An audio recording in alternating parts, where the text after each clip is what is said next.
Márcio, mas algumas dessas possibilidades já estavam disponíveis quando o Lula chegou ao poder em 2003, né?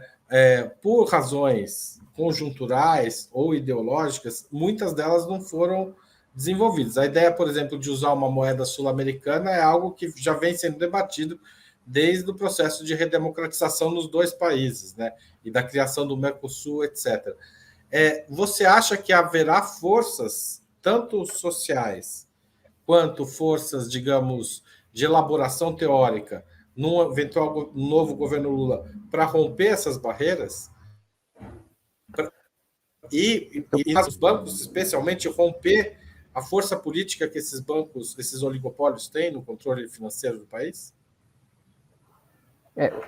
Sobre esse ponto, eu acredito que eu destaquei que ou a gente tem uma base parlamentar ampla que apoie, digamos assim, o governo do presidente Lula numa sua estratégia de 4 anos, ou talvez ele vai precisar, então, convocar o povo em cima de um projeto mesmo, né?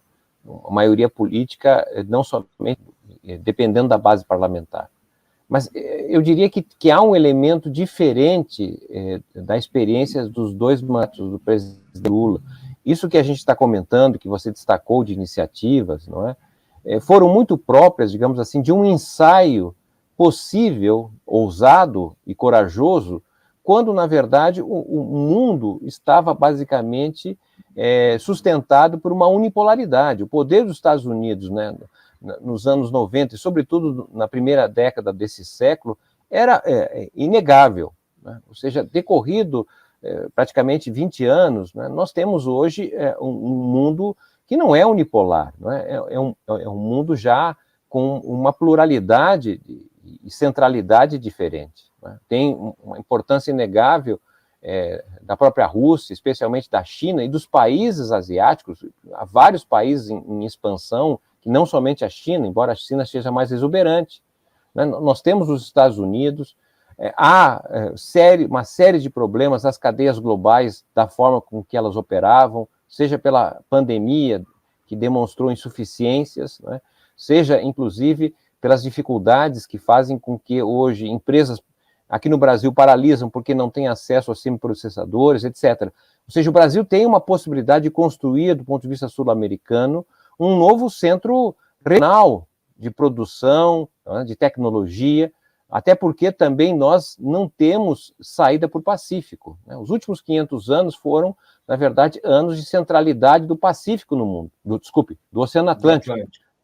E nós estamos caminhando para uma centralidade do Pacífico. Então, há, digamos assim, a necessidade do Brasil se reorganizar do ponto de vista sul-americano, e nesse sentido não seria mais um ensaio, seria possivelmente a consolidação de algo novo que talvez a gente não tenha conhecimento até então. Ou seja, a hora do ensaio passou, agora é a hora de achar um caminho alternativo. Então, o ensaio era possível diante do impacto do poder quase que exclusivo dos Estados Unidos. Hoje os Estados Unidos não estão sozinhos, né? O Brasil pode negociar. É com os Estados Unidos? Não, então com a União Europeia? Não, então com a Rússia? Não, é com a China. Nós temos alternativas. E foi justamente nesse sentido, não é, que eu vejo na década de 30 que Getúlio, não é, um homem que vinha do setor do agropecuário, não é? E ele conduziu, digamos assim, uma nova maioria orientada para um sentido diferente do Brasil do passado, não é? O presidente Lula é um homem vinculado à era industrial, um operário, tá certo? Mas me parece que na sua maturidade política, tá certo? Um homem com a experiência, não é? A liderança não apenas nacional, mas internacional, pode de fato abrir um caminho para o novo, para além do experimentalismo, do ensaio que foi feito com um certo êxito, coragem, né, e ousadia que lhe permite estar liderando essa candidatura na sua 6ª campanha que ele participa desse período democrático como candidato a presidente da República. Ou seja, temos aí algumas portas de saída do neoliberalismo, estamos chegando perto do fim dessa entrevista, de certa forma respondendo a pergunta que originou esse programa, né? Então, é esperar e mobilizar se não houver base parlamentar para encontrar essa saída, certo, Márcio?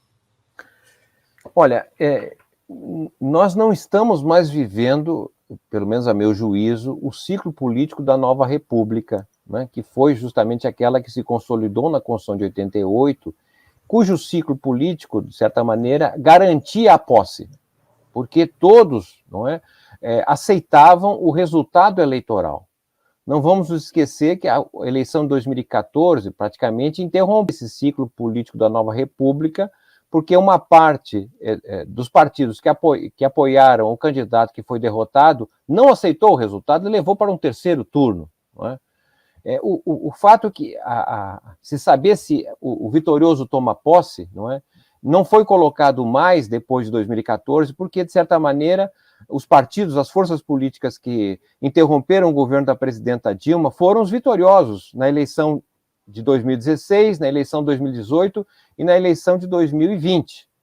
A dúvida é que, possivelmente, as forças que hoje estão no poder não sejam vitoriosas na eleição de 2022. Então, penso que para nós, eleitores, é importante ficar claro, sobretudo os identificados não com o atual presidente, não é que não basta uma posição passiva enquanto eleitores. Eu votei, fiz a minha parte, vou para casa e aceitei o resultado. É necessário que nós estejamos convictos que, além de votarmos, precisamos ser a força que protagonize, de fato, a consolidação do novo governo e que tenha, de fato, uma orientação. Então, me parece que esse período que nós estamos vivendo agora guarda mais característica com o ciclo político de 45 a 64, que era muito peculiar, candidatos a presidente serem questionados se poderiam tomar posse, até tentativas de obstaculizar a sua posse.